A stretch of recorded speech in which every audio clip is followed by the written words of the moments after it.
വാർത്തകളിലേക്ക്.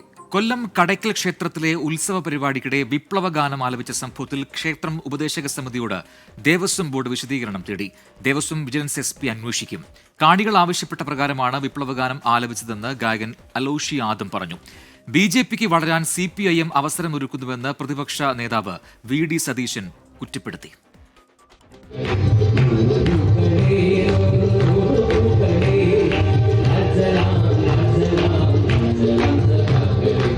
കടയ്ക്കൽ ദേവീക്ഷേത്രത്തിലെ തിരുവാതിര ഉത്സവത്തിലെ സംഗീത പരിപാടിയിൽ CPIM DYFI പതാകകളുടെ പശ്ചാത്തലത്തിൽ വിപ്ലവഗാനങ്ങൾ ആലപിച്ചതിൽ വ്യാപക പ്രതിഷേധമാണ് ഉയരുന്നത്.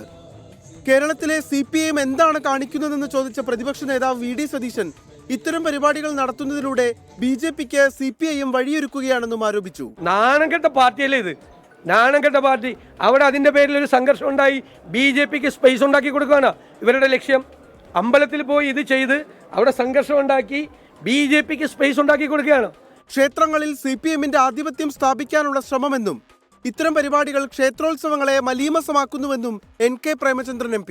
കേരളത്തിലെ ക്ഷേത്രങ്ങളിൽ പാർട്ടിയുടെ CPIMന്റെ സമഗ്രാധിപത്യം സ്ഥാപിക്കുക എന്ന വ്യക്തമായ രാഷ്ട്രീയ ലക്ഷ്യത്തോടു കൂടിയാണ് ശബരിമല സംഭവത്തിന് ശേഷം CPIMന്റെ നേതൃത്വത്തിൽ ആസൂത്രിതമായ നിലയിൽ ഇത്തരത്തിലുള്ള പരിപാടികൾ നടക്കുന്നു. ക്ഷേത്ര ആചാരങ്ങളെയും അനുഷ്ഠാനങ്ങളെയും തകർത്ത് ക്ഷേത്രങ്ങളെ കമ്മ്യൂണിസ്റ്റ് പാർട്ടിയുടെ ഓഫീസുകളും സമ്മേളന വേദിയുമാക്കിയതിന്റെ ഉദാഹരണമാണ് കടയ്ക്കലിലേതെന്ന് ഹിന്ദു ഐക്യവേദി മുഖ്യ രക്ഷാധികാരി KP ശശികല പ്രസ്താവനയിലൂടെ കുറ്റപ്പെടുത്തി.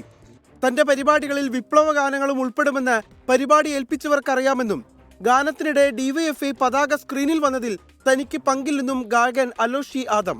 അത് നോർമലി അവിടെ 10 എത്രയോ ദിവസം നീണ്ടു നിൽക്കുന്ന പരിപാടിക്കായിട്ട് അവർ പ്രത്യേകം സെറ്റ് ചെയ്തിട്ടുള്ള വാളാണ് പിറകിലുള്ളത്. അതിന് ടെക്നീഷ്യൻ ആയിരിക്കണം ഈ പാട്ടിന് അനുയോജ്യമായത് ഇതായിരിക്കും എന്ന് കരുതി ഇട്ടിട്ടുള്ളത്. അല്ലാതെ എൻ്റെ ഒരു ഇതല്ല അത്.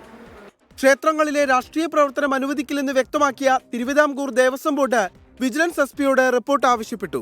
സമിതിയുടെ നേതൃത്വത്തിൽ എന്തെങ്കിലും ചിഹ്നമോ പരിപാടികളോ നടത്തിയാൽ കൃത്യമായ നടപടി ഉണ്ടാകും. അന്വേഷണം ഞങ്ങൾ ഉപദേശക സമിതിക്ക് നോട്ടീസ് കൊടുത്തിട്ടുണ്ട്.